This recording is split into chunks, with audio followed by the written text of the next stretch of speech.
une nouvelle maladie arrive avec des symptômes plutôt étranges.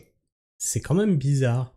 Alors certains pourront dire « Ah, vaccin, picousse, tout ça », et d'autres parlent d'armes soniques, peut-être même des armes quantiques, on sait pas.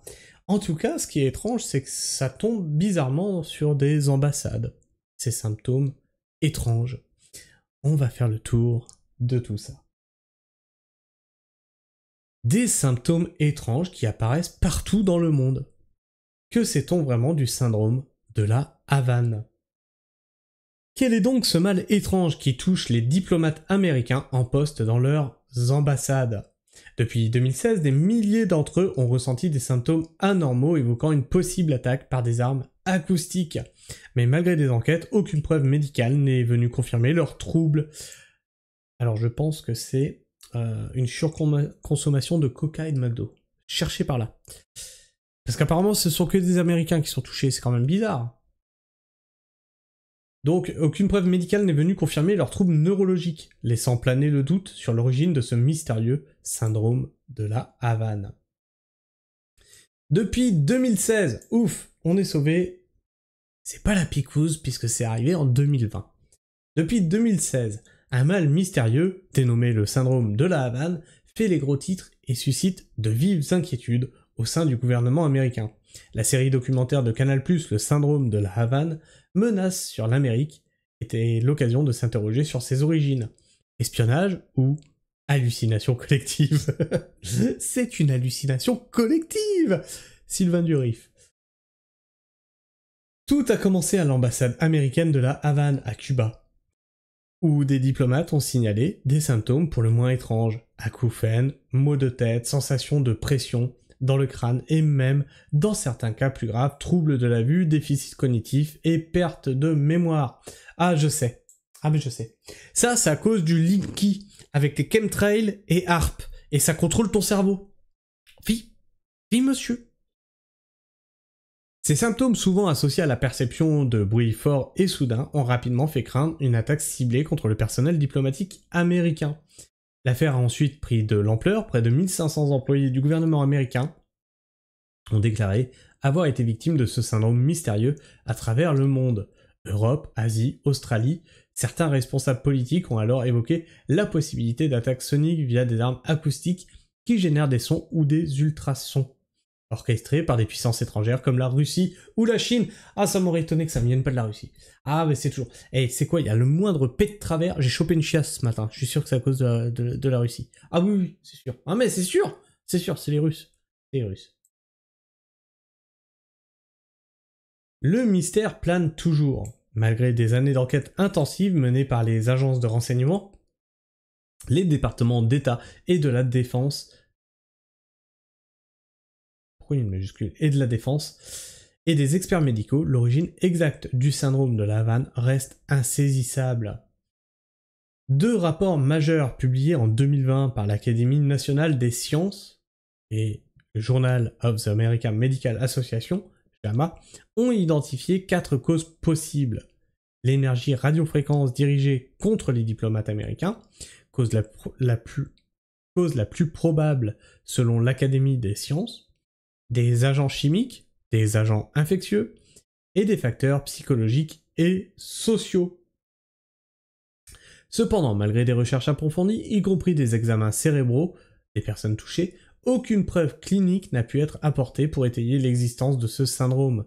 Ainsi, début 2024, une étude des National Institute of Health, la NIH, n'a trouvé aucune preuve significative de lésions cérébrales détectables par IRM ou d'anomalies biologiques qui expliqueraient les symptômes.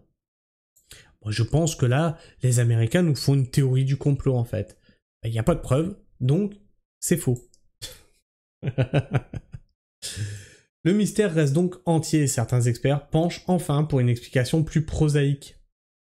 Un phénomène de psychologie de groupe, alors j'y pensais, hein, parce qu'à partir du moment où t'en as un qui a dit « j'ai subi ça », il il y en a un autre qui a dit j'ai subi ça, tu sais, dans le même truc à Cuba. Et puis ensuite, tu sais, ça se propage. Attention, machin, si tu vas dans une ambassade américaine, machin, dans les pays étrangers, tu pourrais être soumis à des attaques, machin et tout. Tu sais, c'est un peu comme le truc de...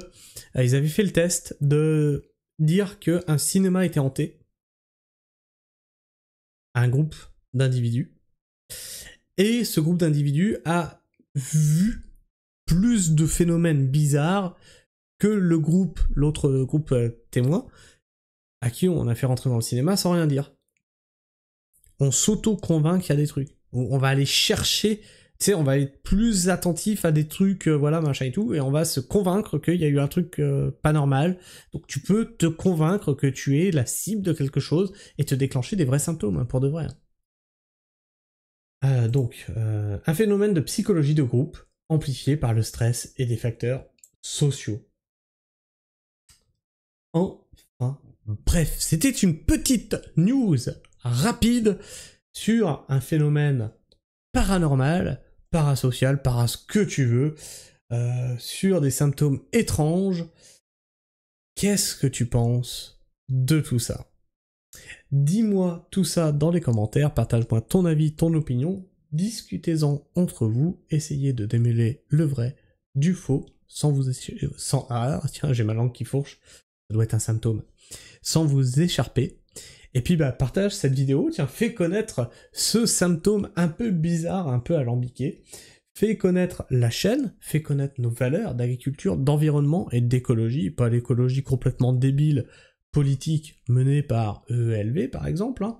Moi je suis écologiste de terrain, je prône une décroissance, certes, je pense qu'il y a un dérèglement climatique, mais je n'adhère pas à vouloir taxer mon prochain avec une taxe carbone. Je n'adhère pas à ça, je n'adhère pas à la voiture électrique, je n'adhère pas aux panneaux solaires, je n'adhère pas aux éoliennes, j'adhère par exemple au nucléaire. Donc c'est bizarre, tout ce que les écolos prônent, je suis contre. C'est quand même bizarre, c'est étrange, et pourtant je suis quelqu'un qui prône un mode de vie plus simple, plus en adéquation avec le